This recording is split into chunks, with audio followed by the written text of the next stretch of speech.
didukung oleh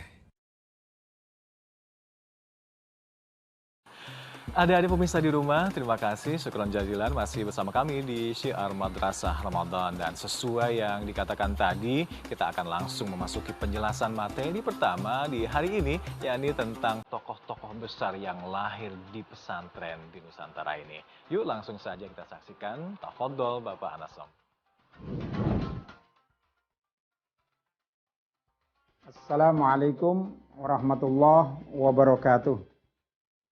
Para pemirsa, Islam di Indonesia ini sudah cukup lama.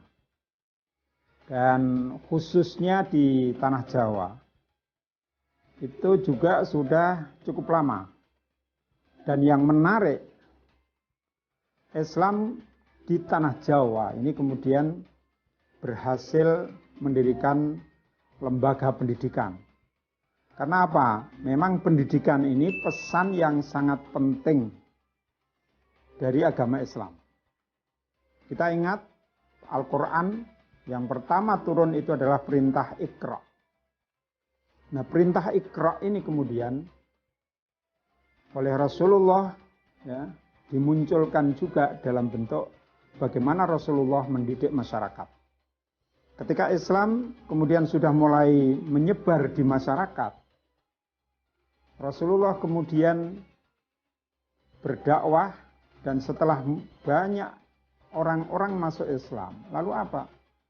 Rasulullah kemudian membuat lembaga pendidikan, baik di Makkah maupun di Madinah. Nah, lembaga pendidikan ini juga sama ditiru oleh para ulama yang menyebarkan agama Islam termasuk di Jawa. Di Jawa itu di zaman akhir dari kerajaan Majapahit itu juga ada orang-orang yang datang ke Jawa. Dan sampai di Jawa kemudian mereka masuk ke kerajaan Majapahit dan berdakwah. Kebetulan ada beberapa perhubungan antara orang-orang Islam dengan di zaman kerajaan Majapahit. Salah satu rombongan yang sangat penting itu dari Cempa. Dari Campa itu ada satu kerajaan di Vietnam yang kemudian oleh Raja Majapahit yang saat itu berkuasa diberi satu tempat ya. Karena ini ada beberapa orang, ada yang diberi tempat di daerah Gresik, Gapura. Di sana itu kemudian tempat ya para wali pertama yang mendirikan yang kemudian kita kenal sebagai lembaga pendidikan pesantren, yaitu Maulana Malik Ibrahim. Kemudian Sunan Ampel atau Raden Rahmat, itu dia diberi daerah di Surabaya yang kemudian dikenal sebagai Ampel.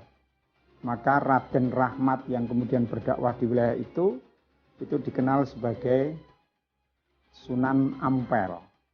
Nah, Sunan Ampel dan Maulana Malik Ibrahim ini mendirikan yang dikenal sebagai pondok pesantren. Ternyata pondok pesantren ini sekarang sudah melahirkan banyak tokoh-tokoh yang luar biasa. Jadi lembaga pesantren ini menjadi luar biasa dan hidup terus sepanjang zaman meskipun di masa kolonial. Sampai di akhir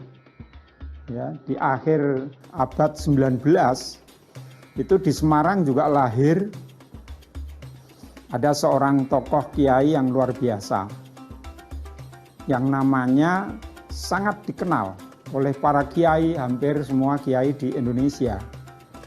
Siapa beliau? Beliau adalah Kiai Saleh Darat atau Kiai Soleh Darat. Ada hal yang istimewa para pemirsa dari Kiai Soleh Darat itu. Karena santri-santri beliau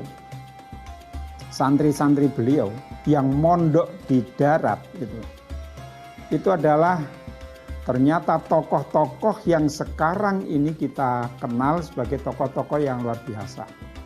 Siapa mereka itu? Mereka itu antara lain satu, Kiai Haji Hasyim Asy'ari.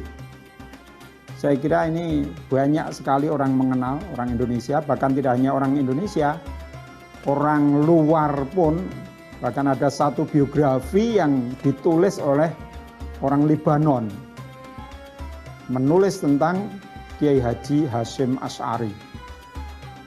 Orang Libanon ini dia menulis satu buku biografi tentang Kiai Haji Hasyim Asy'ari. Dia menyatakan bahwa beliau adalah peletak dasar kemerdekaan Indonesia. Nah, Kiai Haji Hasyim Asy'ari ini kemudian di tahun 26 ya, beliau mendirikan organisasi yang namanya Nahdlatul Ulama. Di samping tentu beliau juga mendirikan pesantren karena beliau tokoh dari Jawa Timur di Tebu Ireng. Maka Kiai Haji Hasyim Asy'ari juga membuat basis pesantren di Tebu Ireng. Jadi beliau ini tokoh yang luar biasa. Dari beliau lahir orang-orang hebat juga dari pesantren. Siapa? Putra-putra beliau ya. Ada Kiai Wahid Hasyim.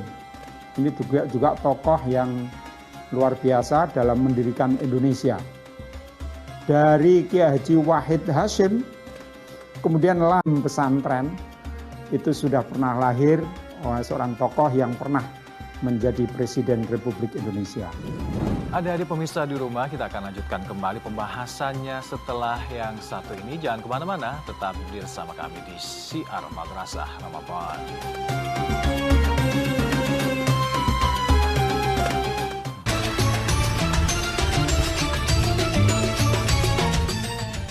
Didukung oleh